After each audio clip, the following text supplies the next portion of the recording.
Nesse vídeo vamos falar sobre os capítulos 20 e 21 de Ezequiel. E capítulo 20 de Ezequiel é um capítulo que também é um capítulo bem marcante, que tem uma lista comprida de todas as vezes que Deus teve que suportar os erros e as infidelidades de Israel.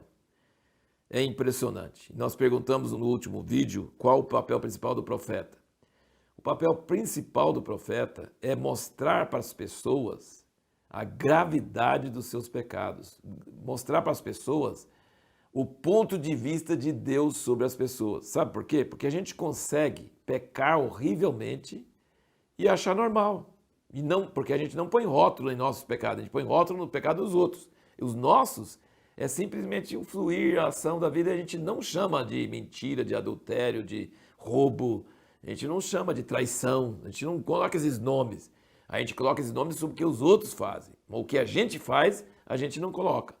E o povo de Israel não se enxergava. Então o povo não se enxerga, isso é de todas as épocas. E o profeta tem o dever de mostrar para nós, para o povo de Deus, de um ponto de vista externo, um ponto de vista objetivo, um ponto de vista de Deus. Aí ele mostra na história e ele faz comparações.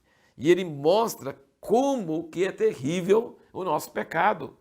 Quase como se a gente tivesse que sair fora de nós e olhar para nós mesmos e ver. E aqui então ele lista todas as vezes, ele diz que até no dia que ele escolheu Israel, lá no Egito já rebelaram contra ele, lá no Egito, a gente não sabe disso. E depois a geração de Josué entrou também e também se rebelou contra ele, também a gente não tem registro disso. Então aqui tem uma lista de todas as vezes que Israel rebelou contra o Senhor e o Senhor não castigou eles por amor ao seu nome. Isso que é interessante notar. Ele sempre diz, versículo 9, por exemplo, o que fiz, porém, foi por amor do meu nome, para que não fosse profanado a vista das nações, no meio das quais eles estavam, cujos olhos eu me dei a conhecer a eles, tirando-os da terra do Egito. E aí ele fala isso vez após vez. Se você quer ver uma lista de quantas vezes Deus teve que se conter para não castigar o povo que foi infiel para com ele, e ele diz sempre a mesma coisa. Vez após vez ele fala que ele teve misericórdia deles para não envergonhar seu nome diante das nações. Versículo 22, por exemplo, todavia retive a minha mão e procedi por amor do meu nome para que não fosse profanado à vista das nações a cujos olhos os fiz sair. Então você vê que Deus está zelando pelo seu nome e tendo misericórdia de Israel, mas aqui contando tanto de vezes, então o profeta mostrando a história do povo de Israel e mostrando todas as vezes que aconteceu a sua infidelidade, isso pode acordar o povo para ver e falar, meu Deus, como nós somos ruins mesmo. Entendeu? Esse é o propósito. O profeta tem que revelar ao povo a sua própria maldade.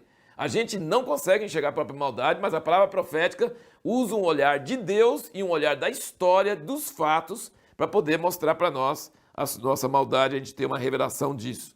E aí, aqui mesmo no versículo 32, quando ele começa a falar sobre a restauração, ele fala, e o que veio ao vosso espírito de maneira alguma sucederá, quando dizeis, sejamos como as nações, como as tribos dos países, servindo a madeira e a pedra, vivo eu, diz o Senhor Deus.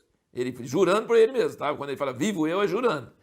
Certamente com mão forte, com braço estendido, com indignação derramada, hei de reinar sobre vós. E vos tirarei dentre os povos, os congregarei dos países nos quais fostes espalhados, com mão forte, com braço estendido, com indignação derramada, e vos levarei ao deserto dos povos, ali face a face entrarei em juízo convosco.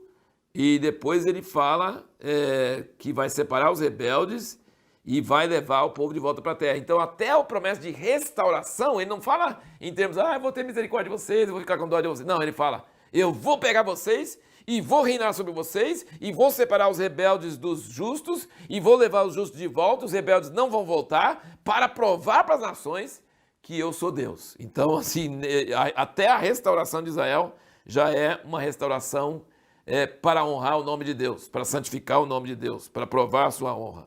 Esse é o tema do livro de Ezequiel, lembra disso, né? Para que saibais que eu sou o Senhor, para que as nações saibam que eu sou o Senhor, e saberão que eu sou o Senhor. Você vai ver isso vez após vez, é o refrão do livro de Ezequiel. Então Deus quer santificar o seu nome, Ele quer provar diante das nações que ele é Deus. Ele quer que o nome dele seja exaltado, mesmo quando ele julga o povo dele, mesmo quando ele protege o povo dele. Em todo sentido, ele quer que o nome dele seja exaltado diante das nações, diante dos povos. Agora, no capítulo 21, versículo 5, quero chamar sua atenção aqui e falar: saberá toda a carne que eu, o Senhor, tirei a minha espada da bainha, nunca mais voltará a ela. Isso é um exemplo de hipérbole, é um exagero poético.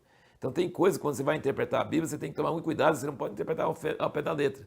No versículo 17, fala: também eu baterei com as minhas mãos uma na outra e farei descansar a minha indignação, eu, o Senhor, disse. Então a espada vai voltar para a bainha. Presta bem atenção uma coisa.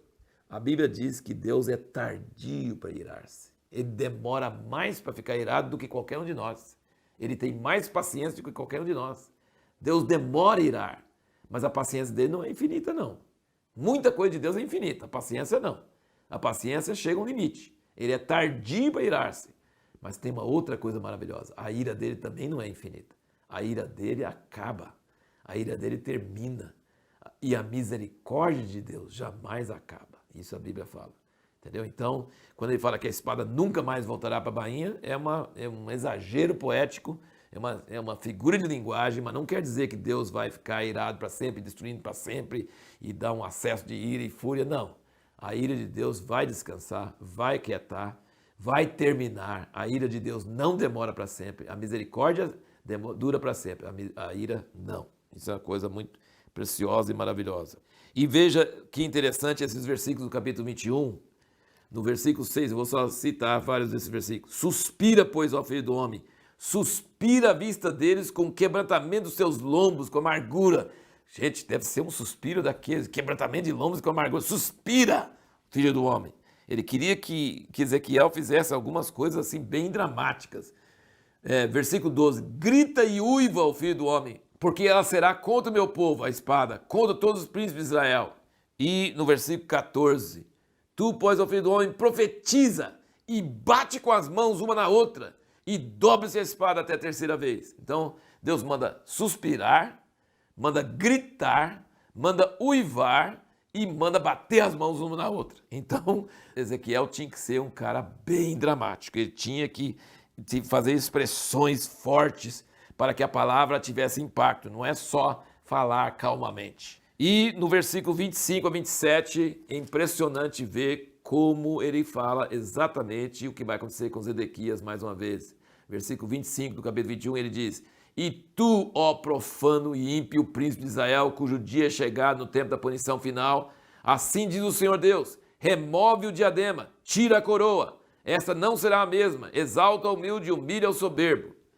Ao revés o porei. Também o que é não continuar assim, até que venha aquele a quem pertence de direito, e lhe darei a ele. Olha aqui versículo que está falando sobre Jesus, o Messias, o último rei de Israel, Zedequias. Ele fala assim: vai tirar a coroa da cabeça dele, seu profano ímpio, e não vai voltar até que venha aquele a quem pertence de direito, e lhe darei a ele, Jesus. Só que ainda não veio, né? Jesus veio a primeira vez, só teve a coroa de espinhos. Na segunda vez, é que essa coroa da casa de Davi vai ser colocado naquela pessoa a quem pertence de direito. Que coisa maravilhosa esse versículo aqui em Ezequiel.